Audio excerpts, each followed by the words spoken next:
नमस्कार, आप देख रहे हैं देश का number 1 Hindi news channel news 18 India और मैं हूं आपके साथ अनुपमा झा। एक ऐसी कहानी जिस पर हर कोई यकीन फिलहाल नहीं कर पा रहा है, एक ऐसी कहानी जिस पर पाकिस्तान से लेकर हिंदुस्तान तक चर्चा हो रही है और एक ऐसी कहानी जिसमें फिलहाल जो है अब एटीएस की एंट्री हो चुकी है। लेकिन शुरुआत हम कर रहे हैं इस वक्त की सबसे बड़ी खबर के साथ, सीमा हैदर केस से जुड़े इस वक्त की सबसे बड़ी खबर आपको बता दें, जहां पर एटीएस जो है यूपी एटीएस सीमा हैदर को एक बार फिर से जो है पूछताछ के लिए लेकर पहुंची है। लेकिन सीमा हैदर के पास से 4 मोबाइल फोन जो हैं वो बरामद हुए। इतना ही नहीं, देखिए मोबाइल फोन के साथ साथ एक सिम कार्ड जो है वो भी बरामद हुआ है और एक मोबाइल फोन जो है वो पूरी तरह से टूटे हुए हालात में मिला है। यानी कि अब जो है ये कोशिश की जाएगी यूपी एटीएस की तरफ से कि ये जो टूटे हुए फोन हैं उनमें से जानकारियां जो हैं वो किस तरीके से जुटाई जा सके।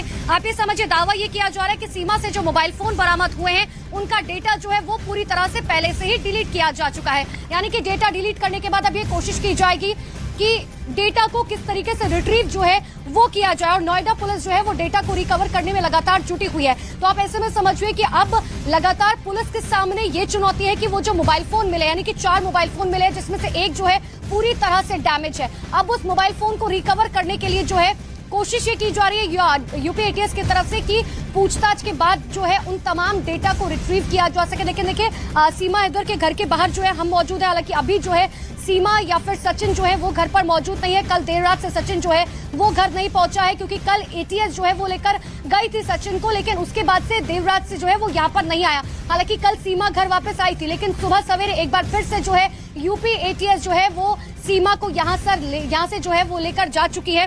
तो ये बड़ी जानकारी इस वक्त की हम आपको दे रहे हैं, जहां पर देखिए एफआईआर कॉपी से जुड़ी हुई सबसे बड़ी जानकारी जो एफआईआर में लिखा गया है, सीमा हैदर के ऊपर जो एफआईआर हुई है, तो सीमा हैदर के ऊपर जो एफआईआर हुई है उससे जुड़ी हुई बड़ी जानकारी आपको दे रहे हैं। और सीधे लिए चलते मेरे सहयोगी दीपक बिष्ट के पास जो लगातार इस खबर पर नजर बनाए हुए हैं। दीपक, एफआईआर में इस बात का जिक्र किया गया है कि 4 मोबाइल फोन मिले हैं जिसमें से एक तो पूरी तरह से डैमेज है, अब उसका डाटा रिट्रीव किया जाएगा। देखिए, बिल्कुल मोबाइल फोन के डाटा को लेकर सबसे अहम चीज ये जुड़ कर आ रही है कि जो मोबाइल फोन में व्हाट्सएप और उसका चैट था वो डिलीट किया गया है सीमा हैदर के फोन से, और ये चैट्स किस किस नंबर से थे उन नंबरों को डाटा रिट्रीव करने के बाद ही हासिल किया जा सकेगा। और कुछ कॉन्टैक्ट नंबर भी डिलीट किए गए हैं, उनको अब पता लगाना है और यही वजह है कि एटीएस को ये जांच का जिम्मा सौंपा गया था और एटीएस अब उन नंबरों को खंगालेगी और वहीं साथ ही जो व्हाट्सएप से डेटा डिलीट किया गया है उस चैट को जानना बहुत जरूरी है, आखिर वो किस किस नंबरों से चैट किए गए थे। कुछ व्हाट्सएप ग्रुप भी बनाए जाने की यहाँ पर बात सामने आ रही है सूत्रों के मुताबिक, लेकिन जब तक जांच चल रही है तब तक ये सारी चीजें जो है जांच के दायरे में रखी जाएंगी। और इसी वजह से अब चैट को लेकर भी सवाल उठने लगे हैं। जो मोबाइल फोन नंबर टूटा हुआ था वो किसका था? सचिन का था तो कैसे टूटा, या फिर अगर पाकिस्तान से वो फोन लेकर आई थी तो वो फोन यहां तक लाने का मकसद क्या था? क्या उसके अंदर कोई वीडियोग्राफी बन सकती थी या फिर कुछ ऐसी चीजें जो हर तरह से यहां पर देश की सुरक्षा से जुड़ी हो सकती है, उससे जुड़ी हुई सारी चीजें एटीएस यहां पर पूछताछ में हासिल करना चाहेगी। और लेकिन अभी तक जिस तरह से जवाब नहीं दिए सीमा ने, एक दिन पहले जिस तरह से सोमवार की शाम को उससे तकरीबन 7 घंटे से ज्यादा पूछताछ की गई थी, उस दौरान भी सीमा ने कई सवालों का जवाब घुमा फिरा कर दिया था जिससे एटीएस की टीमें संतुष्ट नहीं थी। और सचिन जो सीमा के साथ उसके साथ रह रहा था, सचिन को देर रात से घर में वापस नहीं भेजा गया था, यानी एटीएस के पास वो पहले से ही था और एटीएस अब उसके पिता नेत्रपाल से भी क्रॉस क्वेश्चनिंग करेगी। तीनों को आमने सामने बिठाकर पूछताछ की जाएगी क्योंकि ये दावा किया जा रहा था कि सीमा हैदर जब पाकिस्तान में थी तो सचिन यहां से उससे व्हाट्सएप कॉलिंग के जरिए, वीडियो के जरिए बातचीत करता था, अपने परिवार से भी बात कराता था। हालांकि परिवार ने साफ कहा था कि उन्हें उसकी बिल्कुल भी जानकारी नहीं थी। तो इस तरह के विरोधाभासी जो बयान है उनकी यहां पर पड़ताल इस वक्त चल रही है और एटीएस चाहती है कि एक एक पहलू को यहां पर देखा जाए। जो एजेंट उसे पाकिस्तान से सऊदी अरब और वहां से नेपाल के रास्ते भारत में दाखिल करा सकता है, वो एजेंट कौन था? क्या पाकिस्तान की तरफ से कोई एजेंट मुहैया कराया गया था? क्या? और दीपक, सबसे बड़ा सवाल यही है कि अब जब पुलिस की तरफ से, एटीएस की तरफ से पूछताछ की जा रही है तो ये जांच पड़ताल की कोशिश की जाएगी क्या ये एक सोची समझी साजिश थी या सिर्फ जो है प्यार के चक्कर में, मोहब्बत के चक्कर में जो है सीमा जो है वो सीमा पार करके जो है हिंदुस्तान की धरती पर पहुंच गई है। और यही सारे सवालों के साथ जो है यूपी एटीएस जो है लगातार पूछताछ कर रखी है। लेकिन एक और बड़ी खबर अपने दर्शकों को बता दें कि देखिए, जहां पर एक तरफ सिम कार्ड को लेकर लगातार यूपी एटीएस की की तरफ से डेटा जो है वो रिट्रीव किए जा रहे हैं, तो दूसरी तरफ आप ये समझिए कि जिस मोबाइल फोन से लगातार सचिन से बात सीमा की तरफ से की जा रही थी, अब उसके बारे में भी जांच पड़ताल की जा रही है। उस फोन के डेटा को भी जो है खंगाला जा रहा है, साथ ही कॉलिंग डिटेल्स जो है वो निकाली जा रही है। सिर्फ सीमा के फोन को नहीं, सचिन और सचिन के पिता के फोन को भी जो है वो लगातार खंगालने की कोशिश जो है वो यूपी एटीएस की तरफ से की जा रही है। ये जांच पड़ताल करने की कोशिश की आखिर किस किस से जो है लगातार बात की गई थी, क्योंकि कहा जा रहा है कि 2019 से जो है ये लोग लगातार कांटेक्ट में थे। और इतना ही नहीं, आप पबजी खेलते खेलते, एक गेम खेलते खेलते जो है दोनों की चैटिंग पर बात हुई और उसके बाद दोनों का जो है नंबर एक्सचेंज हुआ। नंबर एक्सचेंज होने के बाद लगातार दिन रात फोन पर बात होती रही और सोचिए प्यार जो है वो कुछ इस तरीके से परवान चढ़ा कि सीमा पार जो है वो पाकिस्तान छोड़कर अब पहुंच गई हिंदुस्तान की धरती पर, ग्रेटर नोएडा के रघुपुरा में, जहां की तस्वीर हम आपको लगातार दिखा भी रहे हैं। लेकिन इन सब के बीच में अब जांच की सुई जो है वो सीमा तक पहुंच गई है, और वो इसीलिए क्योंकि देखिए अगर सीमा प्रॉपर वीजा लेकर जो है वो यहाँ पर यहाँ पर पहुंचती तो एक बारी को समझ आता कि आखिर किस तरीके से जो है वो मोहब्बत की वजह से जो है वो यहाँ पर पहुंचे। लेकिन अपने 4 बच्चों को जो है नेपाल के रास्ते यहाँ पर लेकर जो है सीमा पहुंची।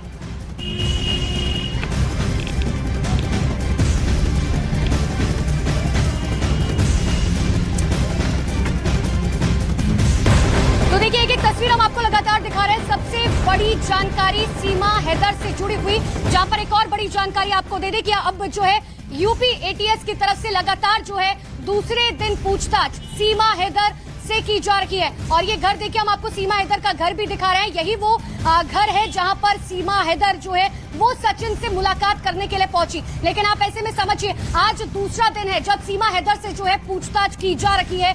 सुबह सवेरे जो है एटीएस की टीम यहां पर पहुंची। ये सीमा हैदर और सचिन का घर जो है आपको नजर आ रहा होगा। यहीं पर जो है लगातार जिस पहले दिन जब यहां पर सीमा पहुंची थी तो किसी को यकीन नहीं हुआ था कि आखिर सीमा पार करके, यानी कि एक देश से दूसरे देश कैसे जो है एक महिला जो है 4 बच्चों को लेकर पहुंच जाती है। लेकिन अब आप इन सब बातों में समझिए कि दूसरे दिन लगातार पूछताछ हो रही है। सचिन रात से घर नहीं पहुंचा है, जो सचिन के पिता है वो भी नहीं पहुंचे। मैं दीपक के पास ले चलती हूँ। दीपक लगातार अपडेट आपको दे रहे हैं। दीपक, क्या जानकारी है, क्या सचिन के पिता रात को घर यहाँ पर पहुंचे थे और कितने घंटे से लगातार पूछताछ चल रही है? देखिए, सोमवार की दोपहर तकरीबन 2:10 के आसपास एटीएस की टीम यहां पहुंची थी और यहां से सचिन और सीमा को लेकर गई थी। उसके अलावा सचिन के पिता नेत्रपाल को भी लेकर गई थी और देर रात को तकरीबन 10:30 बजे तक बातचीत और पूछताछ का दौर चला। एटीएस ने कई सवाल जवाब पूछे।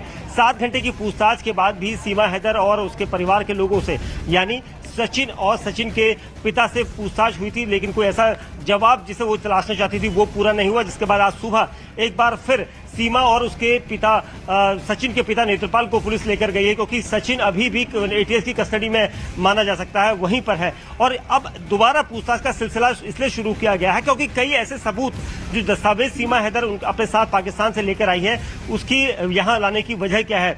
और सबसे अहम चीज, क्योंकि जिस तरह से शुरुआत से उस पर आरोप लग रहे थे कि वो पाकिस्तानी जासूस हो सकती है या किसी एजेंट के जरिए वो यहाँ दाखिल हो सकती है, तो इस तरह की चीजें जो है उसको जानना बहुत जरूरी है और इसीलिए एटीएस यहाँ पर बिल्कुल दीपक, और सवाल ये भी है कि क्या ये एक साजिश थी, क्या सीमा हैदर पाकिस्तानी जासूस हो सकती है? इन सभी सवालों को लेकर लगातार एटीएस जो है वो पूछताछ कर रही है। लेकिन देखिए एक एक पहलू से जांच पड़ताल लगातार की जा रही है। पाकिस्तान में कराची में उनके घर से लेकर उनके पासपोर्ट से लेकर उनके परिवार को लेकर जो है सवाल जवाब लगातार कल सीमा से जो है किए गए। कल 7 घंटे पूछताछ हुई और आज भी सुबह सवेरे जो है यूपी एटीएस की टीम जो है वो सीमा हैदर को यहां से जो है वो लेकर पहुंची है और साथ ही सचिन उनके साथ लगातार मौजूद है। आपको एक रिपोर्ट के जरिए दिखाते हैं कि आखिर पिछले 24 घंटे में ये कहानी जो है वो कहां से कहां मोड़ ले गई।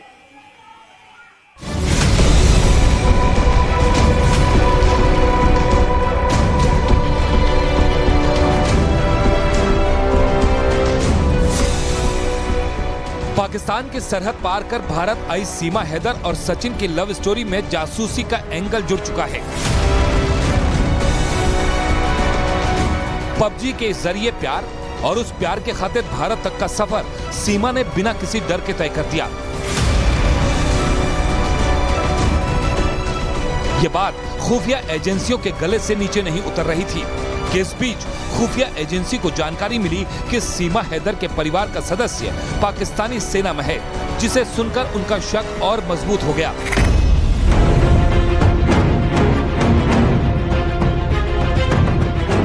हकीकत क्या है उसे जानने के लिए यूपी एटीएस की टीम ग्रेटर नोएडा में सचिन के घर पहुंची। सचिन, सीमा और उसके 4 बच्चों को अपने साथ ले गई और फिर शुरू हुई सवालों की लंबी फेहरिस्त। 2:06 एटीएस की टीम सचिन मीणा के घर पहुंची। सीमा हैदर, सचिन और सचिन के पिता से एटीएस ऑफिस चलने की बात कही। करीब 1 घंटे बाद 3:15 पर सीमा, सचिन और सचिन के पिता से पूछताछ शुरू होती है, जो करीब 7 घंटे तक जारी रही। सूत्रों के मुताबिक शुरुआती पूछताछ में जो सवाल पूछे गए थे वो कुछ इस तरह थे। सीमा हैदर पाकिस्तान से दुबई होते हुए नेपाल और नेपाल से फिर भारत कैसे आई? सीमा के पास मोबाइल और उसके नंबर के बारे में पूछा गया। सीमा हैदर से उसके पति गुलाम हैदर के बारे में जानकारी ली गई। सीमा हैदर के पासपोर्ट, उसके बच्चों के पासपोर्ट के बारे में पूछा गया। सीमा हैदर और सचिन की पहली मुलाकात के बारे में जाना गया। इसके अलावा एटीएस की टीम ने सीमा से पबजी ग्रुप में सचिन के अलावा कितने लड़कों से बात हुई इसकी जानकारी जुटाई। उसके परिवार के बारे में पूछा गया और नेपाल में सचिन के मुलाकात के बारे में भी जाना।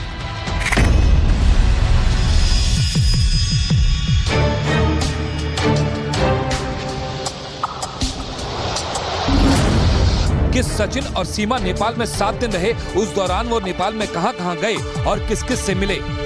सीमा हैदर के पूरे परिवार में माँ, पिता, भाई बहन के अलावा कौन कौन है?